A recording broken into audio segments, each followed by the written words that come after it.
ব্রাজিলের ফুটবলের সময়টা ভালো যাচ্ছে না বেশ অনেক দিন ধরেই। পুরো দলে এক প্রকার পরিবর্তনের হাওয়া লেগেছে, কিন্তু এই হাওয়া বদল খুব একটা কাজে দিচ্ছে না। কোচ রদিফাল জুনিয়রের উড়ন্ত শুরুটাও অনেকটা মাটিতে নেমেছে সময়ে সময়ে।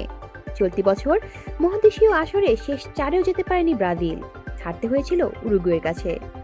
বছরের শেষ ম্যাচেও সেই একই প্রতিপক্ষের কাছে হতাশাজনক এক ড্র করেছে সেলেসাওরা। দেশের ফুটবলের এই দশা দেখে হতাশ রোনালদো নাজেরিও। বিশ্বকাপ জয়ী স্ট্রাইকারের মতে একটা বড় পরিবর্তনের বিকল্প নেই, আর সেটা করতে তিনি নিতে চান বড় দায়িত্ব। ব্রাজিল ফুটবল ফেডারেশনের সভাপতি হতে চান তিনি। নিজের ফেনোমেনাস ফাউন্ডেশনের এক নিলামের অনুষ্ঠানে সম্প্রতি রোনালদো বলেছে, কয়েক বছর ধরে আমি সিবিএফ এর সভাপতি হওয়ার ব্যাপারে আমার ইচ্ছের কথা বলে আসছি, এতে কোনো পরিবর্তন আসেনি। আমরা সঠিক মুহূর্তের জন্য অপেক্ষা করছি, আমি শতভাগ প্রস্তুত।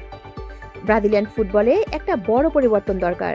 আমি প্রার্থী নই, সামনে কোনো নির্বাচনও নেই, এটা শুধু আমার ইচ্ছা। ব্রাজিল ফুটবল ফাউন্ডেশনের পরবর্তী নির্বাচন 2026 সালের মার্চে নির্ধারিত হয়েছে। তার আগে রোনালদোর এমন মন্তব্য বলে দেয় যে তিনি নির্বাচনে প্রতিদ্বন্দ্বিতা করার জন্য প্রস্তুতি নিচ্ছেন।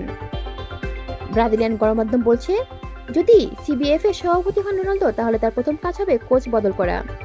ম্যানচেস্টার সিটির কোচ পেপ গার্দিওলা, যিনি 2027 সাল পর্যন্ত চুক্তিবদ্ধ, তাকে ব্রাজিলের জাতীয় দলের কোচ হিসেবে নিয়োগের অপ্রাণ চেষ্টা চালাবেন রোনালদো। কলি শিকদার, বাংলা নিউজ নেটওয়ার্ক।